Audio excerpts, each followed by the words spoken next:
And we're back. And if you're joining us right now, we are just getting our first conversation for this morning started. And as we mentioned before the break, we are now joined in our studio by the Commissioner of Police, Chester Williams, and we're going to be getting an update from the Belize Police Department, as well as talk a little bit about the crime situation as we get a start to the year. Good morning, Commissioner. Good morning, Gavin. Good morning, Marlene, and good morning to your viewers and listeners across the country, and even those who may be tuning in from abroad. And thank you for joining us. We always appreciate you coming in to discuss the crime situation with us. Now, as we are still pretty much in the beginning of 2022, a lot of people are a bit anxious based on the current crime situation. But in your evaluation, in a nutshell, how does the beginning of this year compare to other years? Thanks for giving me the opportunity to be here. It is always a pleasure for me to speak to the media, and it is not because I love the media, but I believe that this is the medium by which I hold myself accountable to the public and dialogue with the citizenry so that they can know exactly what it is that we're doing to be able to make them safe. And so, yes, as you said, the year started not the way we would have wanted it to start, but I can still say that it started better than many years before. I think that if we were to go back a couple of years, we would see that one of the best years we have had, other than this year, would have been last year. Last year, January, we had only 6 murders, which I can tell you is one of the best start we've had. And this year we had 13. But even though we had 13 this year, if we compare that to previous years, you would see that it is still better than many of the previous years. For some reason, historically, January have been one of the most deadliest months in our country. We have January, May, June. Those are the historically most deadliest months. And so while we do have 13, I still think that it is a good start, and we're trying to see how or what we can do to ensure that moving forward we reduce the numbers. And so far the month of February is not bad compared to previous years as well. But we're not going to be singing no song and celebrating, because February is still have a couple days more to go. And at the end of the day, for people, one life lost is one life too much. Yeah. And so we always try our best to see how best we can avert any murder at all from happening. But we all know that that is impossible to do. The propensity for young people have changed. They have become so violent. And I love the discussion I heard you and Marlene had earlier before I came on, discussing the whole issue for young people and the society and what needs to be done, because oftentimes people believe that fighting crime is a sole police issue, but in fact it goes way beyond the police. It must have the different stakeholders, and I'm happy to say that through the effort of our minister and other members of cabinet, we now have a task force which combines the different ministries. We have human development, we have Ministry of Sports, we have Ministry of Youth, we have Ministry of Infrastructure, Home Affairs, Defense. So we have a task force now that we have put together to look at the whole issue of crime from every angle where government is concerned. But we still need to look beyond government, because several of the things that occurs is outside the scope of government work. And so we are trying to see again how best we can get the community involved in what we're doing, because we believe that if we have that combination with us and the community, we will certainly get better results. And so that is what we're trying to work on now. Let's take a moment to put into stock, before we move into 2022, what we saw last year. The Belize Crime Observatory statistics show that there was actually an increase in the total number of murders in 2021 versus 2020. And I know we always talk about the fact that I don't like going by monthly or weekly murder statistics. We need to look at what the murder rate is in this country. And we still, no matter if we're looking at a good year or a bad year, have one of the highest murder rates per capita based on the population size that we have. Let me just hear from your perspective. You've been at the helm for quite a while. How do you respond that this is a failure on the systems that we have in place, the entire criminal justice system? I won't necessarily say so. Yes, certainly, I would wish to see that we have a system where persons who violates the law are held accountable. Yes, the system is structured in such a way, but oftentimes we don't get the results that we would want to see. And in any society, even at home, if you have a system where a child does something wrong and the child is not punished, and punished swiftly, then the chances of that child repeating what he or she may have done increases. But where the child is punished and swiftly, more than likely the child is not going to do it again, and the other siblings who are in the house will see that the child was punished, and they too may not do what the child may have done. And so it's the same policy or thing in terms of the society. When criminals see that other criminals get away with certain things. You're talking about conviction rate? Yes, conviction rate and even investigation, because the conviction rate depends on certain factors. And I've always said that many times people equate the conviction rate or the low conviction rate to the ineffectiveness of the police or the ineffectiveness of the court system. But in fact, many a times it is not that. It is more that the society are not cooperating. Because as I've said in previous interviews, you could have the best investigation, you could have the best case file with all the evidence in it. But if that witness who gave those statements and have a role to play with the admissibility of those evidence in court, then no case file, do not show up at court, then no case file is worth nothing. Because at the end of the day, a police investigation is only as good as the witnesses who participate in it, and a good prosecution is only as good as the witnesses who come and give evidence before the court. So this is an entire cycle, and I wanna push further on this one, because I've heard you speak of this before, that the police does the work, gather the information from the witnesses. There is usually a long time before it actually gets to court. By that time, many times, witnesses choose not to participate for some reason or the other. Then you don't have a conviction. You're saying that because criminals that you've identified are not facing consequences for the crimes that they've committed, it only allows for them to continue or for more persons to be roped in because they feel that there'll be no consequence. Yes. So given the cycle that I just explained, what is the intervention to be planned to be able to stop this? Because we've been hearing this as a concern for quite some time. Well, Marlene, there are several things that we need to look at.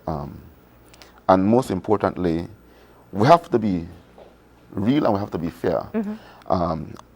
And we have to do an analysis to see what is the reason why the society, people, are not cooperating with the justice system. And one of the main reasons that we have heard is that people fear their lives. They fear that if they were to give a statement to the police on a crime that they may have witnessed, that they can become a victim. And that sense of feeling is real. We have seen it played out many times. And so what is being done again, and I must commend our minister and the Attorney General for pushing for the witness anonymity bill to go through. It was introduced in the House last Friday, and I'm hoping that pretty soon it will go through the stages and become law. Because what that bill is going to do is while it is not what we want exactly, It's not a it's witness start. protection bill. Yes, it's an anonymity bill. It is not exactly what we want, but it is a start. It will allow the prosecution to, when disclosing statements to the defense, the prosecution can apply to the magistrate to remove or to blot out any information on that statement that may be able to identify who the witness is. So that the witness name, the witness age, the witness address, where the witness work, all of those things will remove. Any identifiers. Yes, will be removed from the statement. It will also provide the prosecution to make application to the court for a trial to be done via Zoom, or for the witness to testify from behind a screen or a wall. Again, that will help to some extent to remove You that don't fear. sound completely confident that this will work. And I am here skeptically thinking, Belize is too small. If I say I saw Johnny next door do something, everybody know I live next door to Johnny. Yes, and like I said, Marlene, it is not exactly what we want, but it is a start. Myself and my minister were also in dialogue with the U.S. Embassy, and we're trying to see how we can implement some witness protection program, which might be a little stronger than the witness anonymity issue. And if that materializes, then it will certainly help us even more.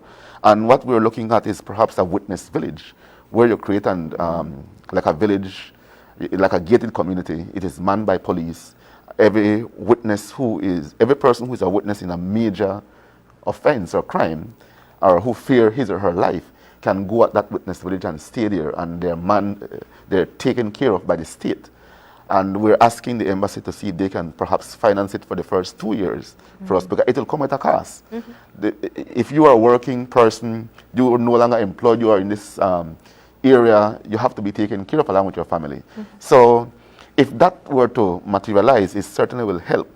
And then the issue will then be, how long does the person stay there? After the case has been heard, the person already gave the evidence, what become of that person? Or how long does it take them to get to court? Exactly. What's So, the average length of time before a matter gets heard? I would say 18 months to 24 months for the most part. But if we were to have a system like this, certainly there's going to be a need to accelerate trials, right? Because at the end of the day, we don't want to keep people there too long. And the longer we keep people there, the more it's costing the government. So it is something that if the embassy agree to finance for us, that we'll have to go into more discussion with other stakeholders, like the DPP, the Attorney General, and see how we'll be able to tweak it to work exactly how we want it to work. And yeah. Well, I was going to ask, we're looking at the problems with the, institutions, let's say. But in your assessment, you mentioned something earlier about the propensity of of people in society changing. So when we look at figures perhaps for the last 2 years, what are the driving factors behind crime? And perhaps what are some of the difficulties that the police have encountered in sort of doing their work, investigation-wise and otherwise, when it comes to gathering evidence and with the hope of securing convictions? Certainly, I can tell you that last year, gang-related murders were down compared to many other years. I think that 2020 and 2021, we have had the lowest number of gang-related murders. And we continue to see a trend in terms of domestic violence murders. And when I say domestic, in a domestic setting, it does not necessarily mean husband and wife or common law and common law, but even brothers and brothers, right? Son and father. So, father and son. So we have seen an increase in domestic murders. We have also seen murders committed like in the commission of a crime, robbery, as the case may be. And then we have also had drug-related murders. So those are the three main motives we have seen for these murders. And again, this year, we're seeing again that Belize City, which is normally the hub for the gang-related murders, is not up there because the program that we currently have is working to some extent. Every area in the city that is a part of the program, we're seeing that the crime have gone down tremendously, including the shootings like the St. Martin's area, the Bannock area, because those were the two areas that were flaring up last year. And now we're seeing that those areas are down. Now we're seeing area like the Extension area and the Jane Usher Boulevard area are picking up. And so what we're doing now is to see how we can go into those areas and try to extend the program into those areas. But the greatest impediment we have, Gavin, is the fact that witnesses do not cooperate with investigation. And if it is that witnesses do not cooperate, then our ability to solve those crimes reduces tremendously. Yeah. Now, I can tell you we have a number of CTVs cameras across the country, across the city rather, and in Belize City, those cameras have helped us to be able to solve crime. Likewise, we have also been able to get cameras from different establishments or homes that may have cameras erected, and the cameras might have picked up a crime. When that happens, we go, because the law authorize us to go and retrieve those footages, and then it helps us to solve crime as well. So if the crime is committed within the view of a camera, then certainly our ability to solve that crime increases. But when it occurs away from the view of cameras and then witnesses do not cooperate with us, then the solvability rate becomes much lower. I wanted to come back to that, though, because the statistics show that there were 125 murders last year. Last year, yes. There were only 46 arrests made, less than 50%. Yes. And it goes back to what I say, Marlene, that the fact that people will tell you, yes, I saw this one committing the crime, but to reduce that in writing, they're not going to do it. And that is the issue we're having. Do you think that there's any, well, that you can attribute that in any way to perhaps a perception or maybe a lack of trust that on the part of the public with the police itself? I think the main issue is the witnesses don't feel safe. They believe that when the statement is disclosed to the defense, their names will be revealed and then they become a target. So that is the main reasons why they don't cooperate. Yes, to some extent there is a trust issue with the police, but the greatest reasons we get from witnesses is that when the time comes, their name will be revealed. Let me start this off by saying I have absolutely no investigative training, but I want to ask this question. Is there not a way to build a case around the information provided by the witness to be able to secure the arrest? And is that perhaps a weakness that exists? No, because the way how the Constitution is structured is that you have a right to meet your accuser. So every person who gives statement against you, you have a right to cross-examine them. And so, yes, even though you might tell the police that Gavin do it, just you telling the police Gavin did it is not sufficient, unless there are other factors that can prove that Gavin did it without your statement. But if it is only dependent on your statement to inform the court in evidence that he did it, then the court cannot convict. It is what we refer to as hearsay, and it does not meet the exception to the hearsay rule.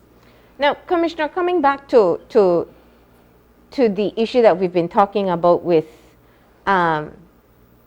the amount of crime that we see in the country, I know very often you've been talking of the reductions we saw in 2020, and although there was a slight increase in 2021, it doesn't compare to 2019. I think there's a general feeling that the analysis for these 3 years that we're in, 2020 to 2022, are different because the circumstances that we're living in are different. So I know you'll argue that it isn't all about the curfew, but people will believe that no matter what. We're living in different circumstances. And that's where I wanted to bring the question. We are now entering our 3rd year with the curfew. And people are saying that it is only a matter of, it is only a tool being used to mitigate crime more so than mitigate COVID. Well, let me say to them, I'll take you to Jamaica. Throughout 2021, Jamaica have had extremely strict curfew measures. When we were having curfew at 10 p.m. or 12 a.m., Jamaica was having curfew at 6 p.m. In some cases, 5 p.m. and in some cases, lockdown on weekends. We did not have that throughout 2021. And despite the stricter curfew measures in Jamaica, Jamaica murder went up last year by 18%. And I leave my case there to show that it is not a matter of curfew, because when the criminals want to commit crime, they're going to commit it before the curfew kicks in. And even so, at times, they still find a way to maneuver the police during curfew hours to go and commit the crime. So we have to be fair and give credit where credit is due. That the effort of the police certainly is the greatest factor in the reduction that we saw last year. Now, well, I mean, would you, let me counter that. I mean, the only way we will know that for sure is when there is no curfew in place. Well, we have had many years with no curfew, and 2019 we hardly had any curfew, and even before that. So it is always going to be something that people will say, right? But at the end of the day, I certainly believe that the police efforts have a lot to do with the reduction. And if it is that the government decide to lift the curfew, yes, certainly we have to do more. I've said to officers that currently we know curfew is at 10 or at 12, and we work until then as much as we can. And when the curfew hour kick in, you can decide to take a little step back. If the curfew is lifted, then certainly we have to give that effort right throughout the night, because we certainly know that the criminals will be moving around. And so we are prepared if the curfew is to remove. I have heard people clamoring What's for your it. position? I don't have an issue with the curfew being removed. Certainly people do have the right of freedom of movement across this country. And if it is that the government decide that they want to remove it, I would welcome it. If they decide they want to keep it, I welcome that as well. It doesn't matter to me. So we've been talking a lot about what happens after the crime has taken place. But of course, the work of the police department also includes preventative measures. Yes. Let's talk about strategies there. You know, I challenge you a lot of times to talk strategy. Tell me what is planned to be able to address from the prevention standpoint. What new?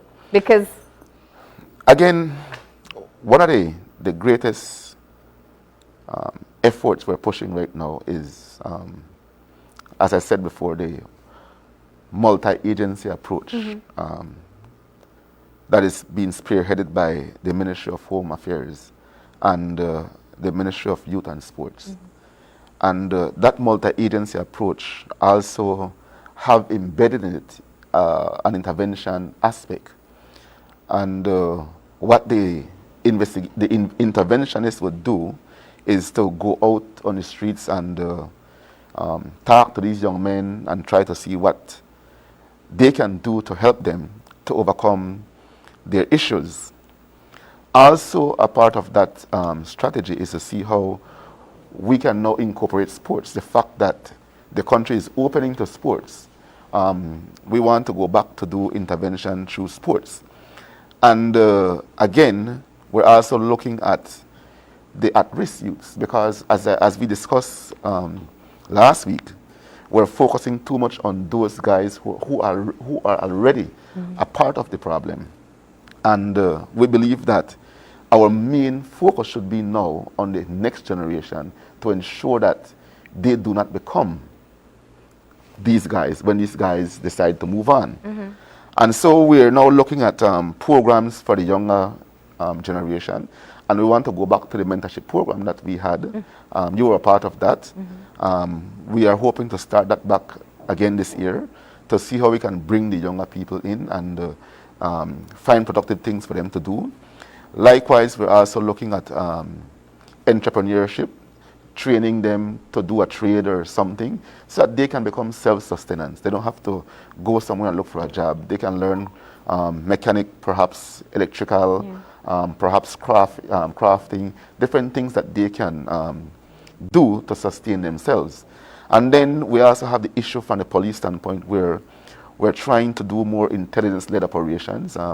We know who the criminals are. We know where they live.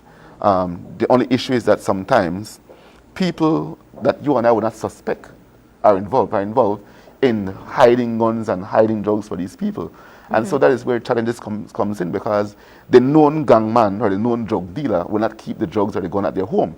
They have other people who are of influence that they would use to hide their tools of trade for them. And so we have to find a way to penetrate those organizations and identify those persons who are aiding them in the concealment of their weapons and drugs.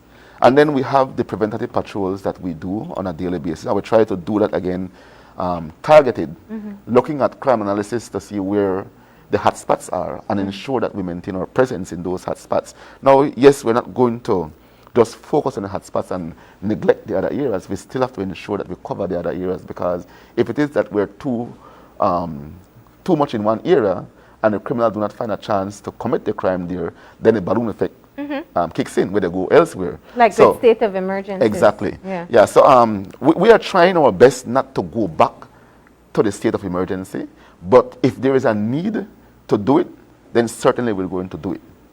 Let me just ask a question about who creates or who's involved in the creation of the crime prevention strategies. Because, Commissioner, I heard yesterday in the news where you spoke about basketball. I have visions of the previous basketball tournaments on the Sprite at City Center. We talk about entrepreneurship. There's been an apprenticeship program before. We've talked about community policing. There's a lovely center, multiple centers, and we've seen police officers on the streets. But what we haven't seen is the effect of these actions. So my question is, who's sitting together to come up with the strategy, and how do you create new ways or look at examples that are working in other parts of the world that may be replicated here? Marlene, who creates a strategy? The strategy is normally from the Commissioner of Police. Yes. And I would discuss it with my senior command, and then we come together and we put together the crime fighting strategy.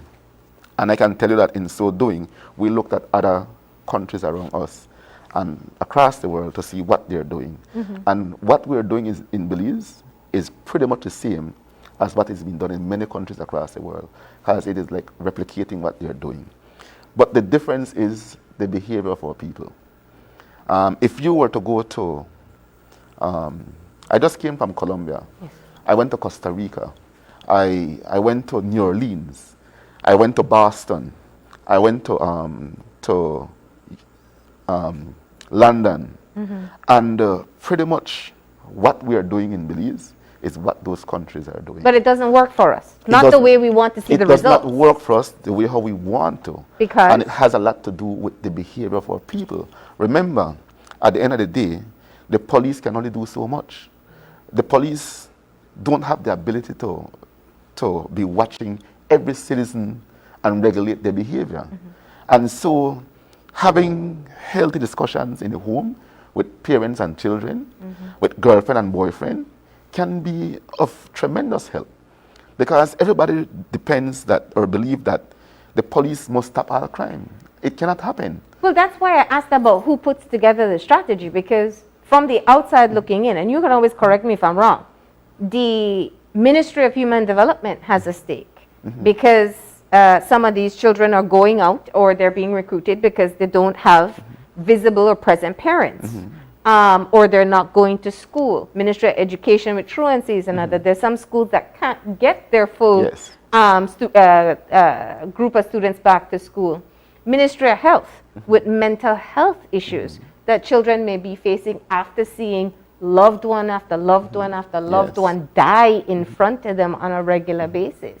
So when do all these agencies come together to create or replicate or innovate in a new strategy for crime prevention? We have that, Maria, and that's what I said earlier, the multi-agency approach that we're dealing with from the different ministries of government or departments of government.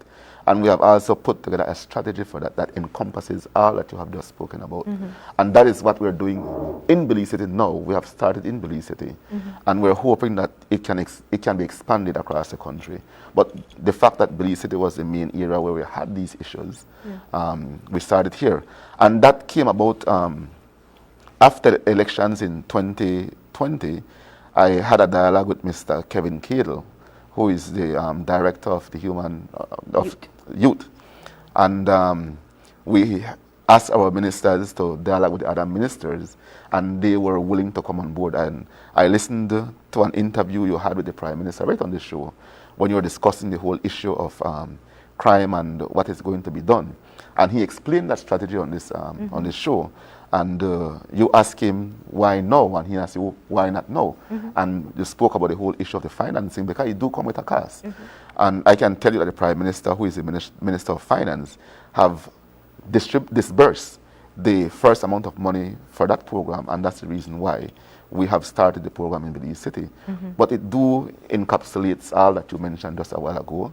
The Ministry of Health, yes, as well as the Human Development, CRD, that do provide counseling for children, have now come together, and we're seeing that some of these young persons who, like you rightly said, may have been traumatized due to what they may have witnessed, the killing of a loved one, they are now getting counseling. If a matter of fact, Mr. Cadle even went further to provide counseling for victims in a whole, including the mother or the other siblings of these persons who are being killed on our streets. So I can see we're getting where we want to be. We're not there yet. It's not going to happen overnight. Yes, overnight. And it do come with a cost.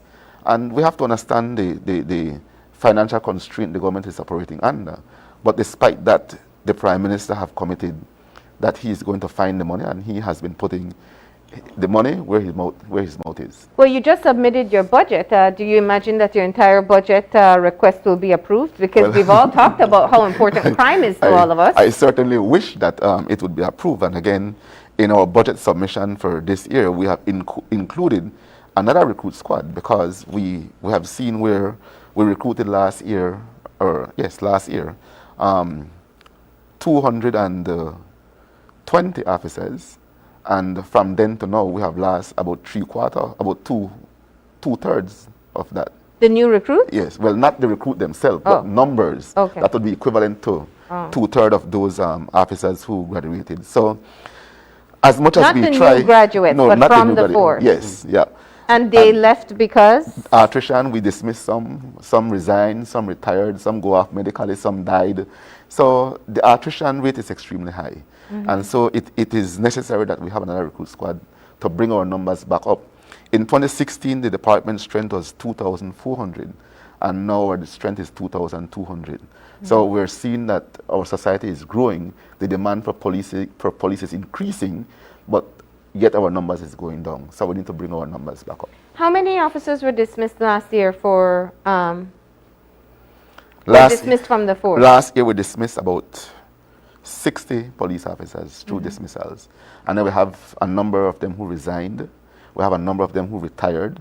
We have some who went off medically, and we have some who died. You know that you have constantly faced issues of recordings and allegations and photographs of police brutality.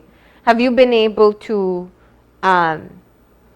what is your plan in being able to get the force to a place where they recognize? You say no tolerance, you say you investigate and you move towards disciplinary action, but what's the status today? It goes back to what I said earlier.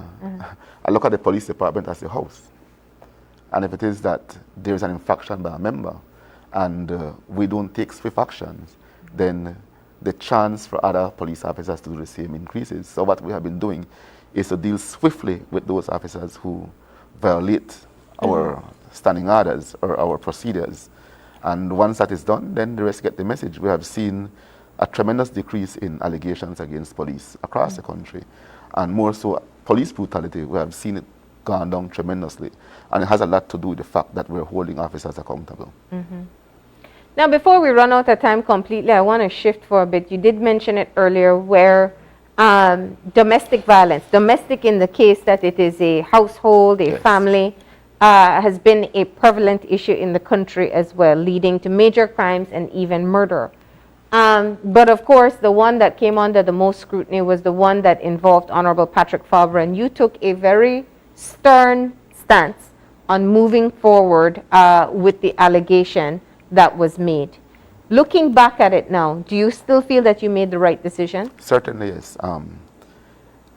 Marlene, you have heard me many occasions, and I think it was in 2017 that the City Council had a forum on domestic violence. I'm not certain if you were a speaker at that event. And I was also one of the speakers at that event. And right at that event, I outlined what the department's strategy was going to be in terms of addressing domestic violence. And I've said then that every situation where a victim comes to the police, give a statement, request court action, we are going to proceed with the matter before the court. If a matter of fact, I was even more stricter than that. I even said that every occasion that a person come, we were going to take the matter to court, whether the victim wants court action or not. Because if you come to the police, because you want action. But then other agencies reached out to me and said, Commissioner, your approach might be too stern, and it might turn away victims from coming to the police because they might not want their partner to be arrested. And so based on that, I scaled back a bit and said, only in situations where the victim requested court action. And that was incorporated in our national crime fighting strategy. And that is implemented for all victims right who come and across the make a board. statement Yes. and request court action. Yes. It just so happens that it is not out there because they are not Patrick Fabre. Patrick Fabre is a high-profile person. And it just so happened that his was blown out. But this happens every day. If a matter of fact, we have one of our own who went before the court yesterday. Again, the wife requested court action. And many times we have police officers appearing before the court. But that's usually one of the most delicate situations. Yes. I know of persons who have faced domestic violence due to a police officer, but they will never feel comfortable going. And again, that's the issue that we need to get out of, Marlene. It is too many of our women and children are suffering in silence to domestic violence. Too many of our women and children are dying because of domestic violence. When are we going to have enough? And I don't ascribe to the fact that domestic violence is a private issue. It is not a private issue. It must be a public issue. The public need to know what is happening. And so it is the only way that we're going to change this trend. Are we going to continue to live in a vacuum and believe that everything is all fine and dandy and until when somebody gets killed? Many times people come to the police before, make the complaint of domestic violence. The police do nothing. And a day later or months later, somebody is killed. When we could have done something had we acted. So my stand is, and I maintain it without any apology, that once a person goes to the police, a victim of domestic violence, give a statement, they request court action, we are going to proceed. Do So not you come back. maintain that there was no political pressure for you to move forward with this? No. Marlene, I have said before, if I need my minister to tell me to do my job, then might as well I vacate my position. Right? I don't. So that's one part of it.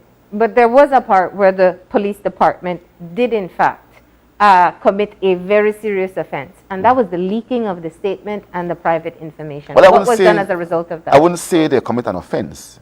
But yes, what was done was Well, it totally counters unethical. your very argument Yes. of encouraging people to come forward if the Certainly. information is going to be leaked. Certainly, and we're still trying to find out exactly where the leak came from. An investigation is being conducted to try and ascertain. But it is going to be difficult, Marlene, because we have what is referred to as a SIM system, the Crime Information Management System, where every report is uploaded and every police officer can see it. So what we're trying to do now is to see how we can put some mechanism in that system where if I enter a report and you go and view it, the system will tell me that you view it. If you print it, the system will tell me you printed it. So if this were to happen again, we can narrow down to, What computer access did? yes, yeah. Okay. Well, we are running out of time. I just want to ask, moving ahead for 2022, what's one thing that you would say as commissioner, having putting together the strategy, the planning, the budget plans, is one thing that you are hopeful for in the year ahead that will improve the situation of crime in this country? Well, I'm hopeful that the current strategy that we're working on with the multi-agency approach is going to work out the way we want to, because I can see the commitment not only on the part of the heads of department, but also on the part of the ministers, because there is also a cabinet aspect to what we do, where the ministers who are responsible for the different departments also meet to discuss what is happening. And I am pretty much optimistic that it is going to intensify. I'm optimistic that we're going to get the public buy-in in terms of what we're doing. Like you rightly said before, it is not an overnight thing.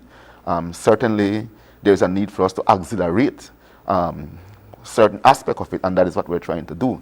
I have reached out to Bowen & Bowen Limited through Mr. Michael Bowen, and he have committed to sponsor the basketball tournament for us. I will try to reach out to BTL and see if they can sponsor the mentorship aspect for us, because again, it is important for the corporate citizen to also play the role. And BTL and Bowen & Bowen have been very supportive to the police crime fighting initiative. So we're hoping that even though we know that they're going through difficult financial times, that they'll still find that budget to help us. And apart from that, we also have money from the government that is going to be used. But what we're trying to do now, hopefully within the next month or two, is to expand the program across the country. So the fact that we're expanding it across the country is certainly will come at more cost. So if we can get Bowen & Bowen and BTL to sponsor certain things in Belize City, then the other monies we have from government can be used to do in the districts. All right. Well, we thank you for coming in and being able to share with us a bit of your synopsis of 2021 and what lies ahead in 2022. Thank you very much. Thank you very much, Marlene. Thank you very much, Gavin. And thanks to your listeners and viewers across the country. And you mentioned Digi. We're going to be talking to them just after the break, but we're going to be finding out about their latest promotion. So please, stay tuned. Tell them to sponsor the police thing. That's right. That could be part of the promotion, right? To submit a tip, it's free.